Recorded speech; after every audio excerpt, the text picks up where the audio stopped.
بسم اللہ الرحمن الرحیم الحمد للہ رب العالمین والصلاة والسلام علی سید المرسلین وعلی آلہ وصحبہ وذریاتہ وأہل بیتہ اجمعین اما بعد فقد قال النبی صلی اللہ علیہ وسلم ان اللہ تعالی لیطلع فی لیلۃ النصف من شعبان فیغفر لجمیع خلقہ الا لمشرک او مشاحن او کما قال علیہ الصلاۃ والسلام۔ شب برات کی مناسبت سے تین باتیں پیش کرنے کا دل چاہتا ہے، یکے بعد دیگرے اختصار کے ساتھ۔ اگر یہ تین باتیں بھی ہم نے سن لی ہیں اور اگر ان مختصر سی باتوں پر بھی اگر ہمارا عمل ہو جائے تو ہم سمجھتے ہیں کہ شب برات ہم سب کا کامیاب ہو گیا۔ سب سے پہلی بات تو یہ سمجھنے کی ہے کہ شب برات کو شب برات کیوں کہتے ہیں، اور دوسری بات کہ شب برات کے کیا فضائل ہیں۔ احادیث میں شب برات کے بارے میں جناب محمد رسول اللہ صلی اللہ علیہ وسلم کے کیا ارشادات ہیں، اور تیسرے نمبر پر اور آخر میں یہ ہمیں سننا ہے کہ شب برات میں ہم سب کو کیا کرنا چاہیے، شب برات ہمیں کیا پیغام دیتی ہے، شب برات میں ہمیں کیا کرنا چاہیے،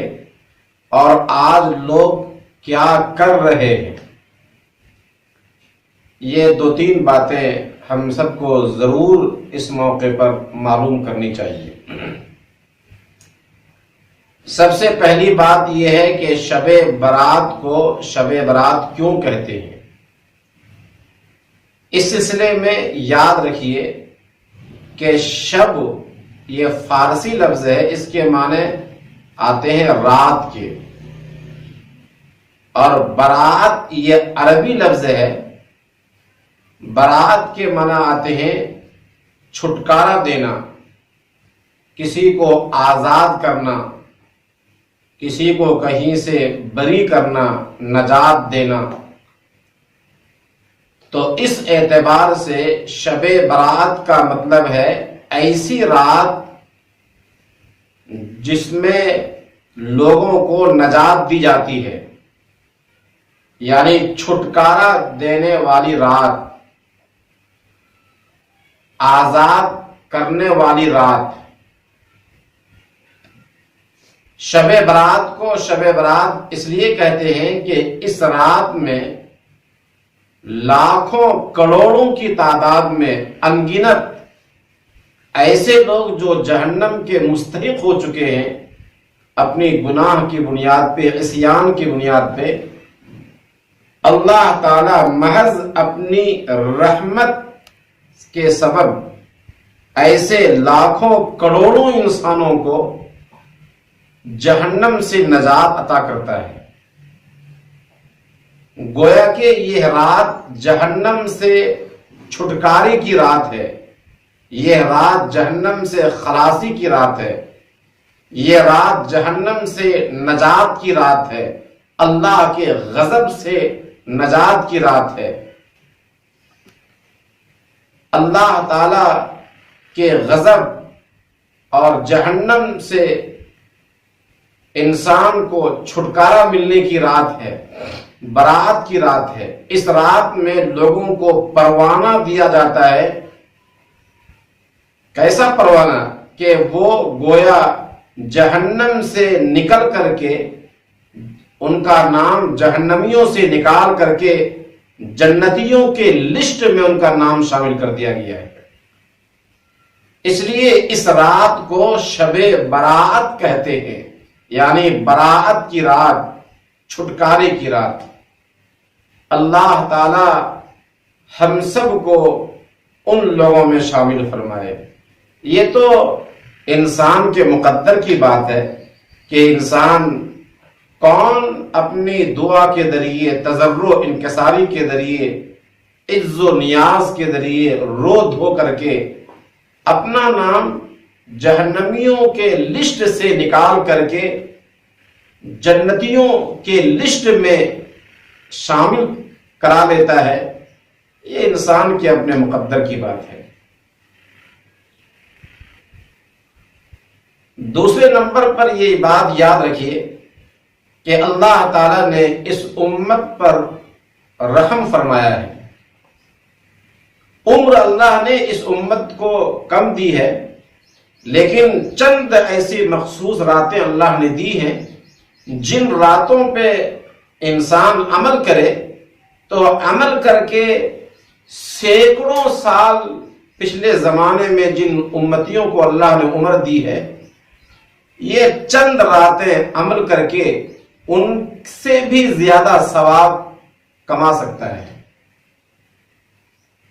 اللہ تعالیٰ نے اس امت کو کم عمر دی تھی، اس لیے اللہ نے سائڈ سے، الگ سے کچھ ایسی راتیں عطا فرما دی تاکہ وہ ان راتوں میں عمل کر کے بہت زیادہ اجر و ثواب وہ اپنے نام اعمال میں جمع کر سکے۔ اللہ نے یہ موقع ہمیں عطا فرمایا ہے۔ ان میں سے جیسے شب قدر ہے،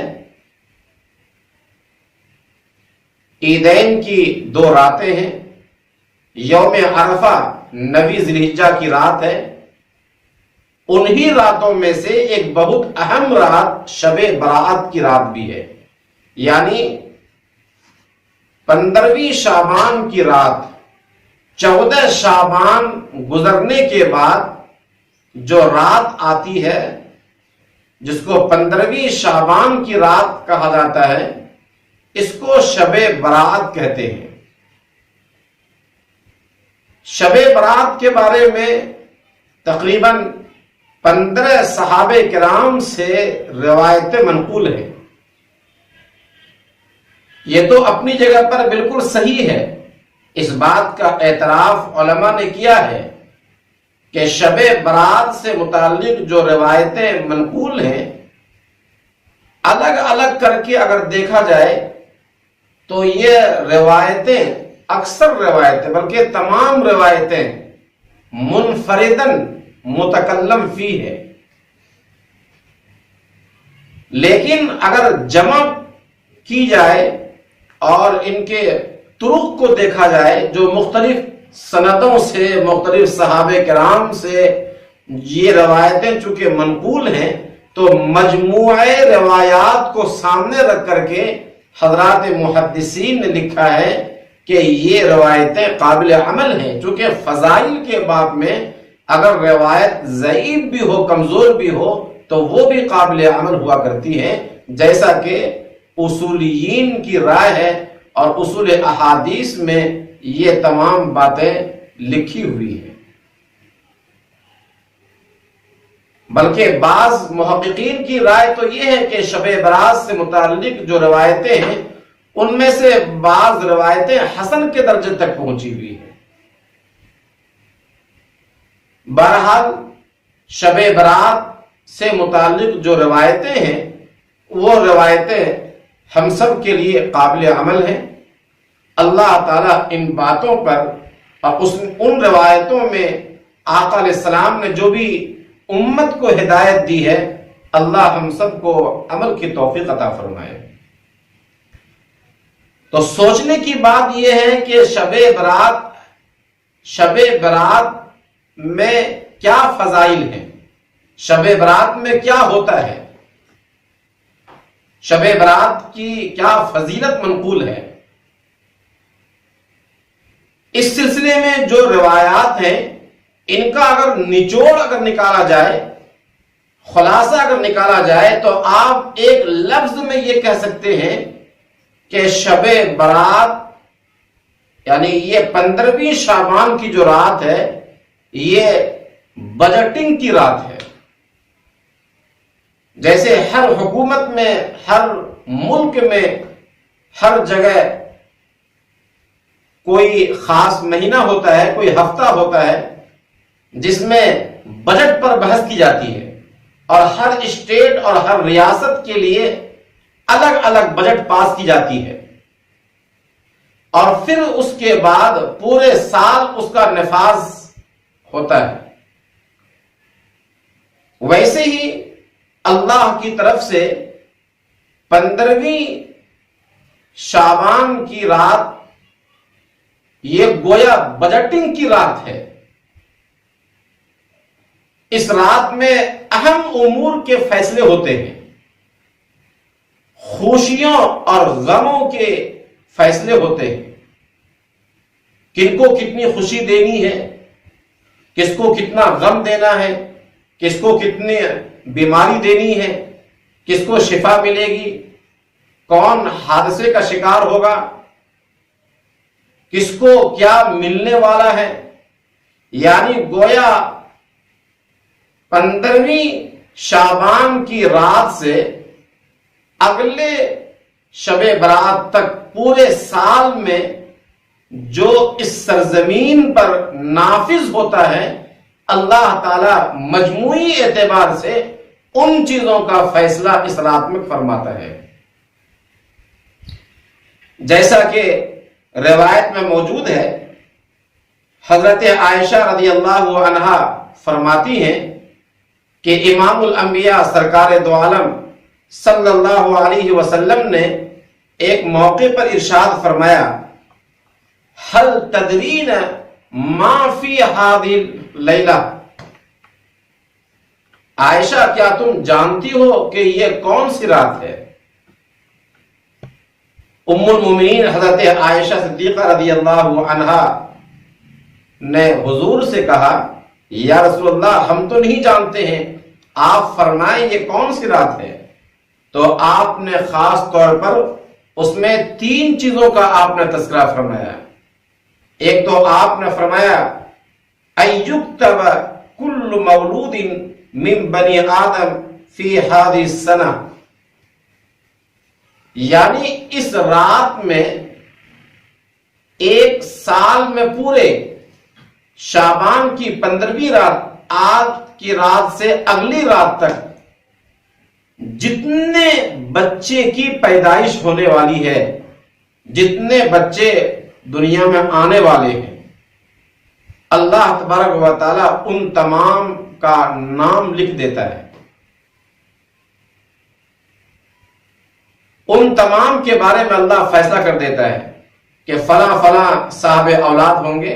فلاں کو بیٹا ہوگا، فلاں کو بیٹی ہوگی، اور اتنے بچے اس دنیا میں آئیں گے۔ اسی طرح آپ نے فرمایا وَفِيهَا أَن يُكْتَبْ كُلُّ هَالِكٍ مِن بَنِي آدم فِي هَذِهِ السَّنَةِ، اور اسی طرح اس پورے سال میں جتنے لوگوں کی اموات ہونے والی ہے، جتنے لوگ مرنے والے ہیں، کوئی حادثہ میں مرنے والا ہے، کوئی بستر پہ مرنے والا ہے، کوئی ایکسیڈنٹ کے حال میں مرنے والا ہے،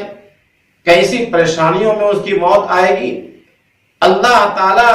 ان تمام لوگوں کے نام کا اللہ رجسٹر جب بناتا ہے، ان تمام کے رجسٹر اللہ تعالی تیار کرتا ہے اور فرشتوں کو حکم دیتا ہے کہ ان لوگوں کے نام چھانٹ دیے جائیں۔ اسی طرح آگے آپ نے فرمایا وَفِيهَا تُرْفَعُ أَعْمَالُهُمْ وَفِيهَا تُنَزَّلُ أَرْزَاقُهُمْ، یعنی لوگوں کے اعمال اس رات میں اللہ کے سامنے پیش کی جاتے ہیں، اور یعنی انسان کیا کیا کام کرے گا اگلے سال تک، کیسے حالات آئیں گے، کیا کام کرے گا، اور کیسے وہ نمازیں پڑھے گا، اللہ کو کیسے یاد کرے گا، اور پھر آسمان سے کتنی اسے روزی ملنے والی ہے۔ روزی کا فیصلہ اللہ کی طرف سے اس رات میں ہوتا ہے۔ تنزل ارزاقہم، کتنی روزی ملے گی، کتنی خوشیاں ملے گی، کتنا یہ کمائے گا، کتنی اس کی دکان چلے گی، کتنا کاروبار ہوگا۔ گویا اللہ تبارک و تعالیٰ کی طرف سے یہ تمام چیزوں کے فیصلے اس رات میں ہوا کرتے ہیں۔ حضرت عطا ابن یسار رحمت اللہ علیہ فرماتے ہیں کہ انسان بڑی بڑی پلاننگیں کرتا ہے، بہت سارے منصوبے بناتا ہے، شادی کرنے کے منصوبے، کرانے کے منصوبے، گھر بنانے کے منصوبے، کاروبار کرنے کے منصوبے، اور انسان بہت ساری باتیں سوچتا ہے، اور اسے کیا معلوم ہے کہ اس کا نام زندہ لوگوں کی رجسٹر سے نکال کر کے مردوں کی رجسٹر میں لکھا جا چکا ہے۔ ہر انسان اپنے مقدر کا رونا روتا ہے، ہائے ہماری تقدیر، ہائے ہمارا مقدر، ہم سونا چھوتے ہیں مٹی بن جاتا ہے، ہائے ہماری دکان نہیں چل رہی ہے، ہائے ہم اتنا پریشان ہیں۔ بھائی آج کی رات یہ اللہ کی جانب سے فیصلے کی رات ہے، آج تقدیر لکھی جانے کی والی رات ہے، اللہ کی طرف سے بہت سے اہم امور کے فیصلے کی جانے کی رات ہے۔ دوسری روایت میں موجود ہے کہ آقا علیہ الصلوۃ والسلام نے فرمایا کہ شعبان کی 15ویں رات میں اللہ تعالی مغرب کے بعد ہی سے متوجہ ہوتا ہے سمائے دنیا کی طرف، اور اللہ تعالیٰ کی توجہات اور تجلیات کا نزول ہوتا ہے، اور اعلان ہوتا ہے الا من مستغفر فاغفر له۔ کوئی آدمی ہے ایسا آدمی جو گناہوں میں ڈوبا ہوا ہے، جو اپنی عصیان کی وجہ سے، گناہ کی وجہ سے، نافرمانی کی وجہ سے بہت پریشان ہے، تو آئے ہمارے پاس ہاتھ اٹھائے، میرے کبریائی کی قسم ایک مرتبہ کوئی بندہ ہاتھ اٹھاتا ہے تو ہم اس کے سارے گناہ کو معاف کر دیتے ہیں۔ الا مسترزق فارزق، کیا ہے کوئی ایسا آدمی جو روزی روٹی کے لیے پریشان ہے، جس کی ملازمت نہیں لگ رہی ہے، سندوں کا ڈھیر ہے، ڈگریوں کا ڈھیر ہے، ملازمت کا پتہ نہیں ہے، کروڑوں کی جائیداد، کروڑوں کی پونجی لگایا ہوا ہے، لیکن کوئی نفع نہیں ہے کاروبار میں، آدمی 100 روپے کا محتاج ہے، اعلان ہوتا ہے آسمان کی طرف سے الا مسترزق فارزق، کیا ہے کوئی روزی چاہنے والا، کیا ہے میرے سامنے کوئی ہاتھ پھیلانے والا، کیا ہے کوئی آدمی پریشان حال جن کی پریشانی کو دیکھ کر کے ہم ان کی پریشانی دور کریں، ہم ان کی روزی کی پریشانی دور کریں، ہم ان کو ملازمت دے دیں، ہم ان کی دکان چلنے کا فیصلہ کریں۔ الا مبتلا فعافی، اللہ کی جانب سے گویا یہ فیصلہ اعلان ہو رہا ہوتا ہے کہ ہے کوئی ایسا آدمی جو بہت زیادہ بیمار ہے، چیک اپ پہ چیک اپ چل رہا ہے، ڈاکٹروں کے پاس جا رہے ہیں، ڈاکٹروں نے لا علاج بتا دیا ہے بیماریوں کا، بہت سے لوگ گولیوں کے پیسے کے محتاج ہیں، بہت سے ایسے بھی لوگ ہیں کہ فریش ہیں سال ہا سال سے، لیکن صحت کا کچھ پتہ نہیں ہے، ڈاکٹروں نے ہاتھ اٹھا دیا ہے لیکن کوئی شفا ملنے کی امید نہیں ہے۔ اللہ تعالیٰ اس رات میں بندوں کی طرف خاص متوجہ ہوتا ہے، متوجہ تو پورے سال ہوتا ہے اللہ تعالیٰ، لیکن رات کے آخری پہر میں ہوتا ہے، لیکن یہ جو خاص رات اللہ نے دی ہے خاص طور پر مصیبت زدہ انسانوں کے لیے، پریشان حال لوگوں کے لیے ہے۔ انسان 2 ہی وجہ سے زیادہ پریشان ہوتا ہے، یا تو روزی کے لیے پریشان ہوتا ہے یا بیماری کے لیے کی وجہ سے پریشان ہوتا ہے۔ اللہ کے نبی علیہ الصلوۃ والسلام نے اسی لیے خاص طور پر اس حدیث میں 2 چیزوں کا خصوصیت سے تذکرہ آپ نے فرمایا ہے۔ ابن ماجہ کی روایت ہے، 1388 نمبر کی حدیث ہے کہ آپ علیہ الصلوۃ والسلام نے گویا پوری امت کو یہ ہدایت دی ہے کہ جب یہ رات آئے تو رات آنے کے بعد انسان کو اللہ کے سامنے گڑ گڑانا چاہیے، رونا چاہیے، نیاز مندی کے ساتھ کہیں مسجد کے کونے پہ بیٹھ کر، گھر کے کونے پہ بیٹھ کر، جہاں بھی وقت انسان کو ملے وہاں بیٹھ کر کے اللہ کے سامنے اپنے احوال پیش کرنے چاہیے، اللہ سے باتیں کرنی چاہیے۔ الہ العالمین، ساری کائنات کا تو تنہا نظام عالم کو چلا رہا ہے، اے اللہ ہم تیرے عاجز بندے ہیں، مولا ہم تیرے امتحان کے لائق نہیں ہیں، اے اللہ ہمارا ایمان کمزور ہے، ہم کمزور بندے ہیں، اے اللہ تو ہی ساری کائنات کو کھلا پلا رہا ہے، اے اللہ ہم پریشان ہیں۔ اللہ تعالیٰ ضرور ہماری بات کو سنے گا۔ حضرت عائشہ صدیقہ رضی اللہ عنہا کی روایت ہے کہ اس رات میں اللہ تعالی بہت سے لوگوں کے گناہوں کو معاف کر دیتا ہے۔ حضرت عائشہ صدیقہ رضی اللہ عنہا نے واقعہ بیان کیا کہ میرے پاس حضور کی باری تھی، حضور تشریف لائے اور پھر اس کے بعد آپ فوراً کپڑا پہن کر کے واپس چلے گئے۔ مجھے غیرت آ لگی کہ کہیں حضور کسی اور بیوی کے پاس، کسی سوتن کے پاس آپ چلے گئے ہوں۔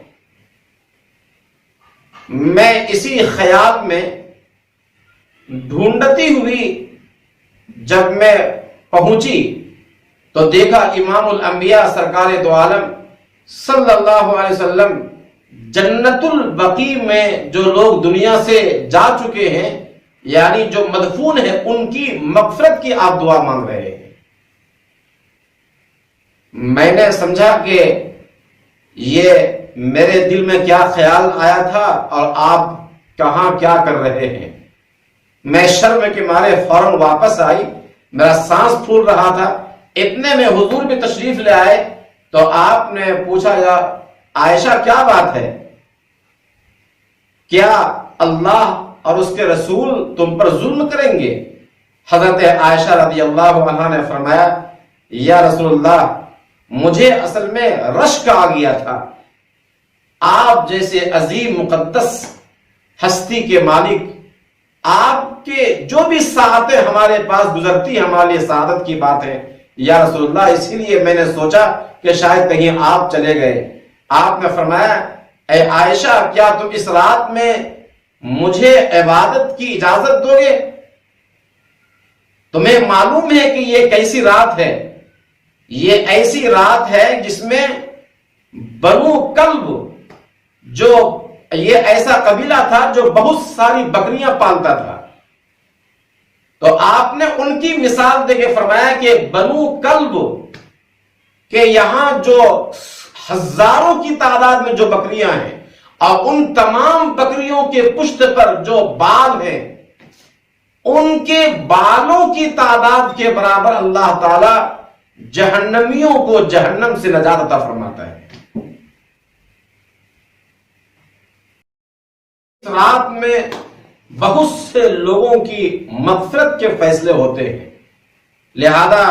جن کو اللہ تعالیٰ نے یہ رات مقدر کیا ہے ان کو چاہیے اور ہم سب کو چاہیے کہ اس رات کی ہم قدر کریں۔ یہ یاد رکھیے کہ شب برات میں کوئی مخصوص عبادت منقول نہیں ہے، بلکہ جن کو جو میسر ہو جائے، عشاء کی نماز کے بعد کچھ پروگرام کا سننا یہ بھی عبادت میں داخل ہے، اور یہ بھی اس رات کو عمل کرنے میں داخل ہے۔ جب انسان چاہے کچھ نماز پڑھنے لگے، اگر انسان چاہے نماز سے اگر تھک جائے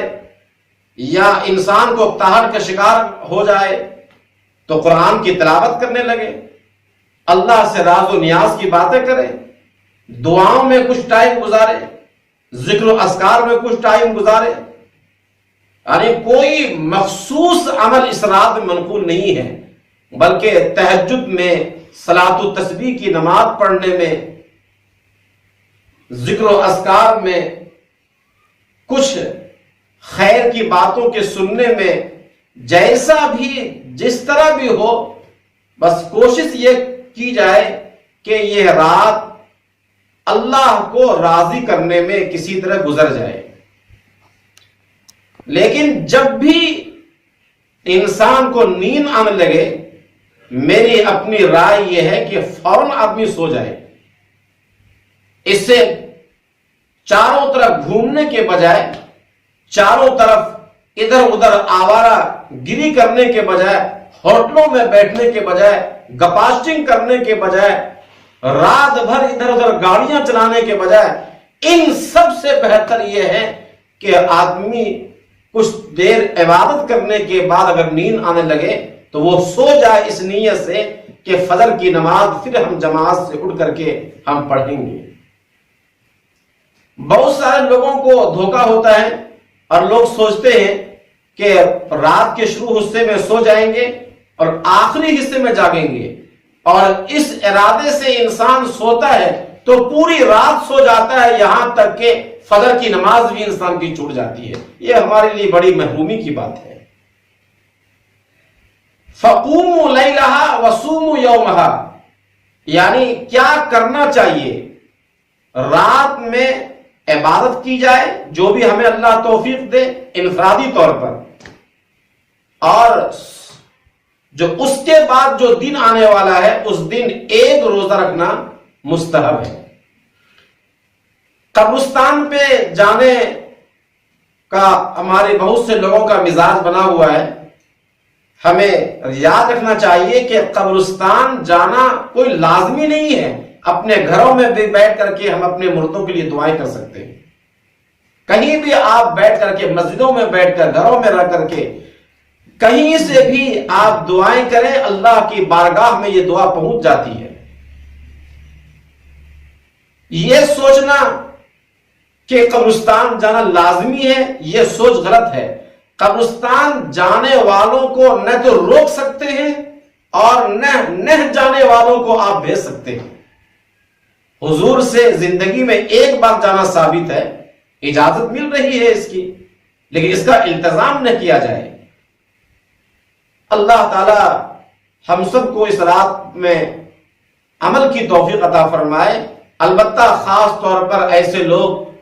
جس میں 8 لوگوں کے بارے میں آتا ہے کہ ان کی اللہ مغفرت نہیں کرتا. ایک تو مشرک ہے جو شرک کرتا ہے، دوسرا جو کینہ رکھتا ہے اپنے اندر، کسی کے بارے میں کوئی جھگڑا ہو گیا، لڑائی ہو گئی، اب کینہ رکھا ہوگا دل کے اندر، تیسرا والدین کے نافرمان ہے،